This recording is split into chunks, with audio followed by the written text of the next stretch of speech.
Want to learn how to knit like right now? I believe the best way is to dive right in and make your first real project, something you'll actually want to wear and be proud of. That's why I created this two-part video series where we will knit a beautiful Cousteau-style beanie together from absolute beginning to finished hat. By the end of these 2 lessons, you won't just know how to knit. You'll have a cozy, handmade beanie in your hands that you made yourself. Now, even if you are not interested in knitting a hat, want to knit something completely different, or just want to learn how to knit, this lesson is perfect for you too. We'll cover all the fundamental knitting techniques. For this project, you'll need just 2 things: 5mm circular needles and some lovely merino wool yarn. So, let's dive right in. Let's start with casting on. This is how we get our first row of stitches onto the needle. There are many cast-on methods, but I am teaching you the thumb cast-on, also called the E-loop cast-on, because it's the absolute simplest method for beginners. The beautiful thing about the thumb cast-on is that you don't need to estimate yarn length. You just work with your ball of yarn directly. Start by making a slip knot. I'll show you how to do it. You twist the yarn, pull the end of the yarn through the loop, tighten, and here you go, you have a knot. Now here is the simple part. Wrap the working yarn around your left thumb, creating a loop. Insert the needle up through this loop from below, then slip the loop off your thumb and onto the needle. Gently tighten by pulling the working yarn. That's 1 stitch. The rhythm is wrap around thumb, needle up through the loop, slip off thumb, tighten. Wrap around thumb, needle up through the loop, slip off thumb, tighten.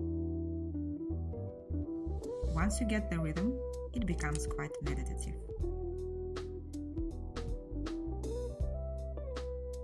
Repeat this exercise until you have 20 stitches on your needle.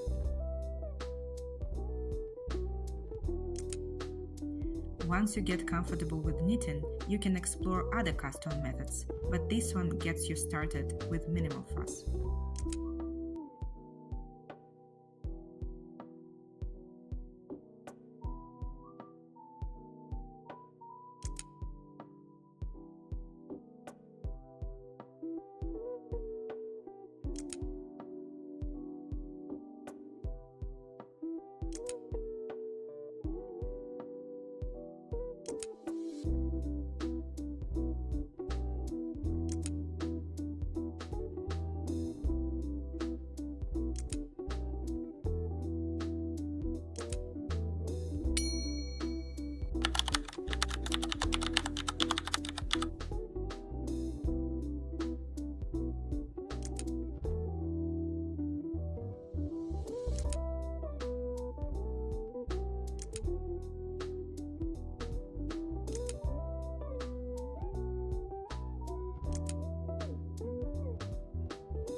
Now that we have our 20 stitches cast on, let's learn our first fundamental stitch, the knit stitch. Hold the needle with your cast on stitches in your left hand and your empty needle in your right hand. The working yarn should be at the back of your work.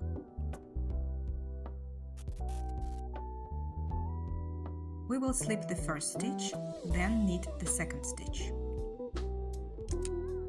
Insert the right needle into the second stitch from front to back.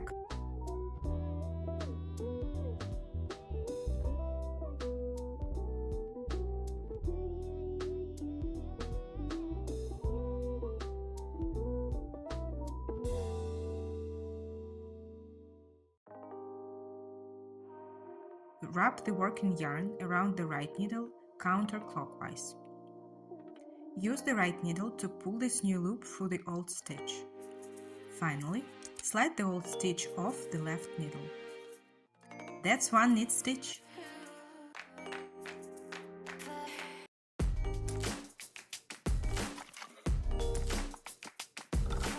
for the stitch, around with the yarn, through with the new loop, and off comes the old stitch.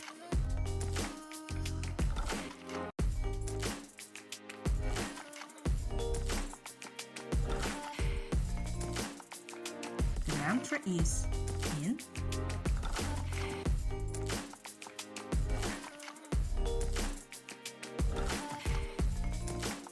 around, through, off. Let's knit across the entire row together. Don't worry if your stitches look uneven. That's completely normal for beginners. And honestly, it's part of the charm. Each stitch you make is a little victory. Consistency comes with practice, but imperfection has its own beauty. Take your time with each stitch. There is no rush here. Knitting is about enjoying the process as much as the result.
When you reach the end of the row, give yourself a little pat on the back.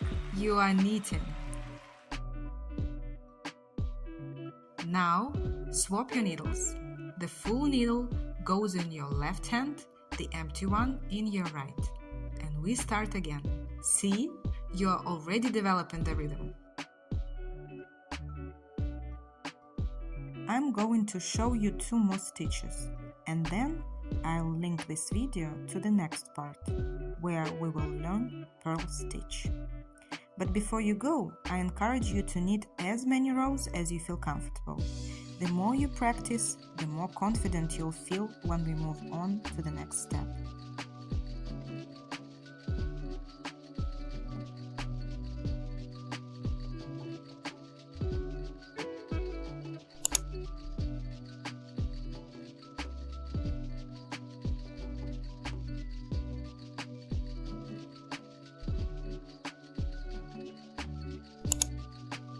When you knit every single stitch in every row like this, you are creating what's called garter stitch.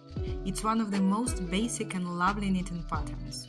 Those bumpy ridges you see forming are the signature of garter stitch.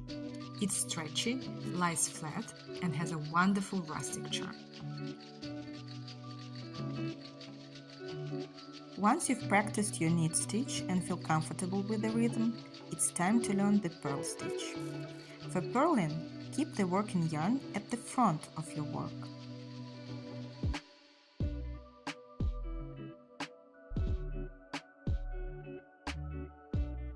Insert the right needle into the first stitch from right to left.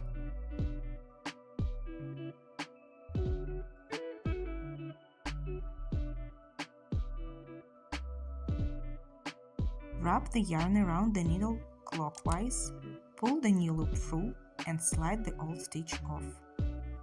The purl mantra is similar: in, around, through and off. But everything happens at the front of the work instead of the back. Although the difference between knit and purl stitches is very small, I know that purl stitches can feel uncomfortable at first. But don't worry, you'll get used to it with time. The good news is that our next row is going to be knit stitches, because now we want to create stockinette stitch. This is the most common knitting pattern.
Stockinette is simple. Knit 1 row, purl 1 row and repeat.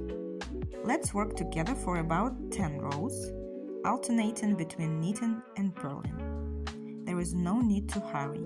Enjoy the meditative rhythm of the stitches. Don't feel pressured to match my pace. This is your knitting journey.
The knit side with the little V's is called the right side or public side. The purl side with bumps is the wrong side.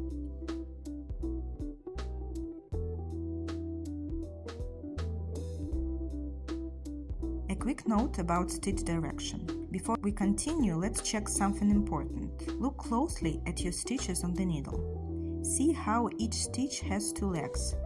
In my case, they are leaning to the right, but depending on exactly how you wrap your yarn, yours might lean to the left. Both are perfectly fine. The key is to always knit through the front leg of the stitch, the one closest to you.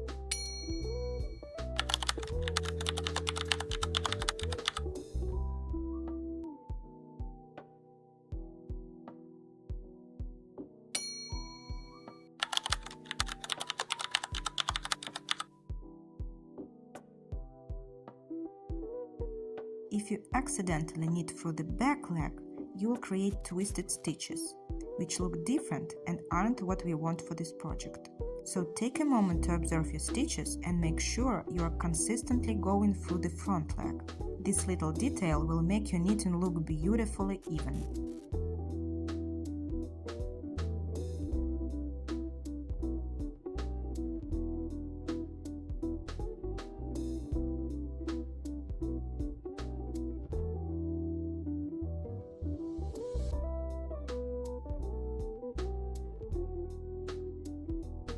Our swatch is going to be like a sampler of different knitting techniques. We are creating 3 distinct sections, each teaching you something new and showing you how different stitch patterns behave with your yarn and needles. Section 1 that we already made, garter stitch. This is what you get when you knit every single stitch, every single row.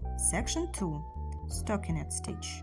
Knit 1 row, purl 1 row and repeat. This creates that smooth V pattern on one side and bumps on the other. Now we are moving on to section number 3, ribbon, and this is the star of the show. Our entire beanie will be made in this stretchy, textured ribbon pattern. For one-on-one ribbon, slip the first stitch as always, then knit 1 stitch, bring your yarn forward, purl 1 stitch, bring your yarn to the back and repeat across the row.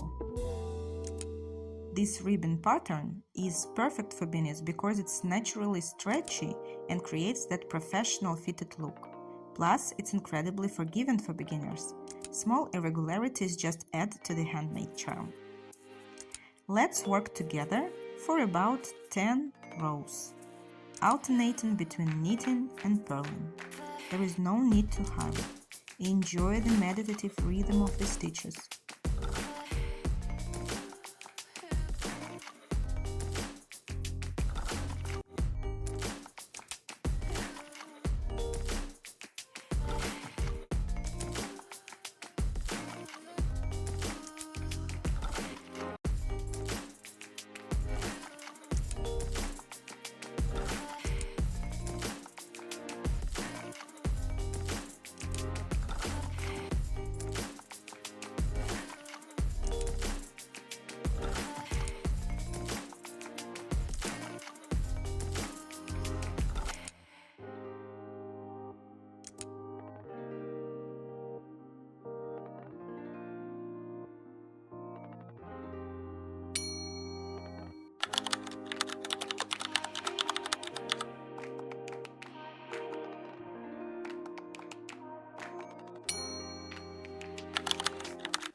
Wow, look how far you've come. If you've made it to this point, you've officially learned how to knit. You've mastered casting on, knit stitches, purl stitches, garter stitch, stockinette stitch, and ribbon. That's incredible progress. Take a moment to appreciate what you've accomplished. Many people talk about wanting to learn to knit, but you actually did it. You should be so proud of yourself. At least I'm proud of you. You've created fabric from just yarn and needles. Don't worry if it's not perfectly shaped. Handmade items have character, and that's what makes them special. To finish, we'll bind off. This is how we get the stitches off the needle permanently. Knit 2 stitches.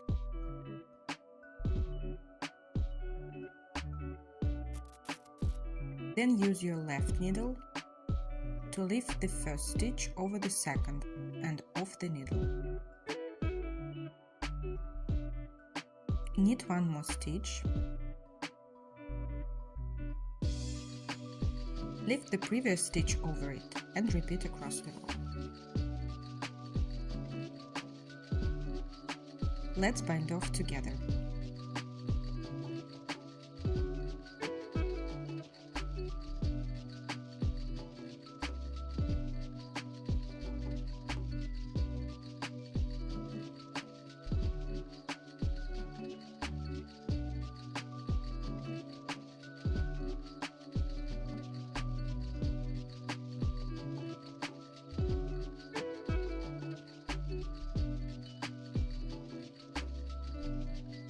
This swatch is called a gauge swatch, and it's going to be your secret weapon for a perfect fitting beanie.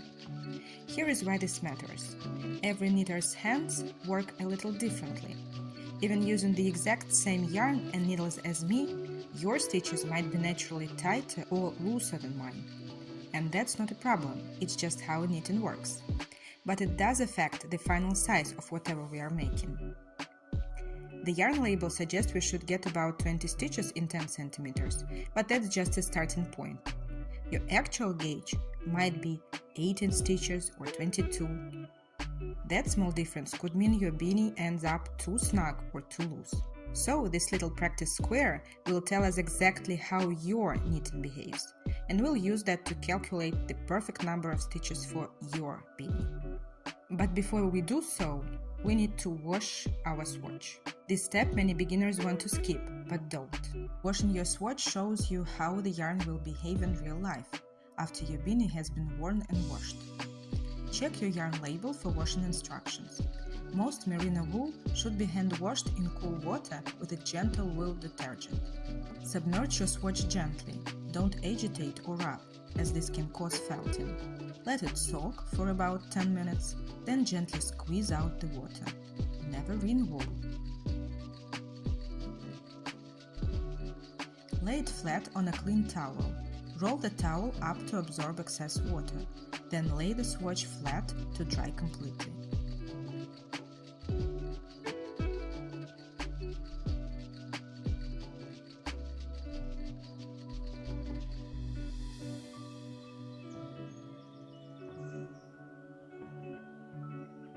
This process is called blocking, and it helps your knitting settle into its true shape and size.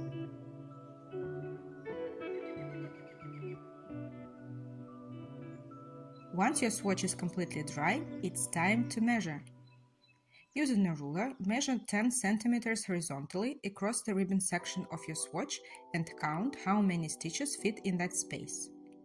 Don't count the edge stitches. Measure from the middle of the ribbon, where the fabric is most consistent. In my case, I don't have 10 cm, so I counted 50 stitches in 7 cm. Now I need to understand how many stitches I have in 1 cm.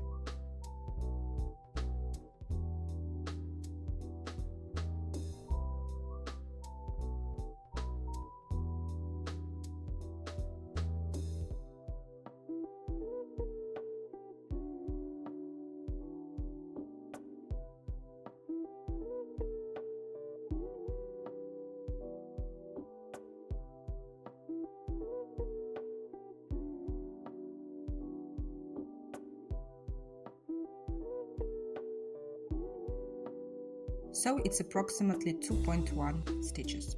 Now, when we know how many stitches we have in 1 cm, we can count how many stitches we need to cast on. Let's say my head circumference is 55 centimeters. This is my actual head circumference, but you need to measure yours. It means I need to multiply 55 centimeters to 2.1. This is how many stitches I have in 1 centimeter according to my gauge swatch.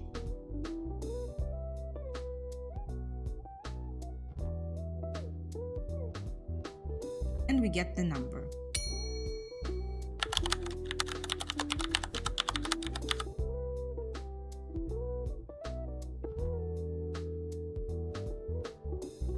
But take a look at the ribbon. It's really stretchy. So in order to make sure that our beanie fits perfectly, we need to decrease the number of stitches by 20%.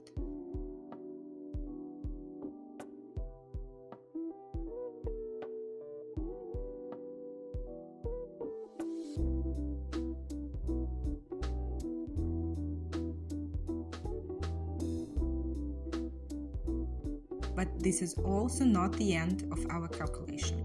Another important thing is that the number should be easily divided by 4, because soon we need to divide our beanie in 4 sections to make decreases. So in my case, the closest number of stitches is 96. In your case, it can be +4 or -4 stitches. And now you write this number down. This is how many stitches you'll cast on for your beanie in our next lesson. Amazing work today!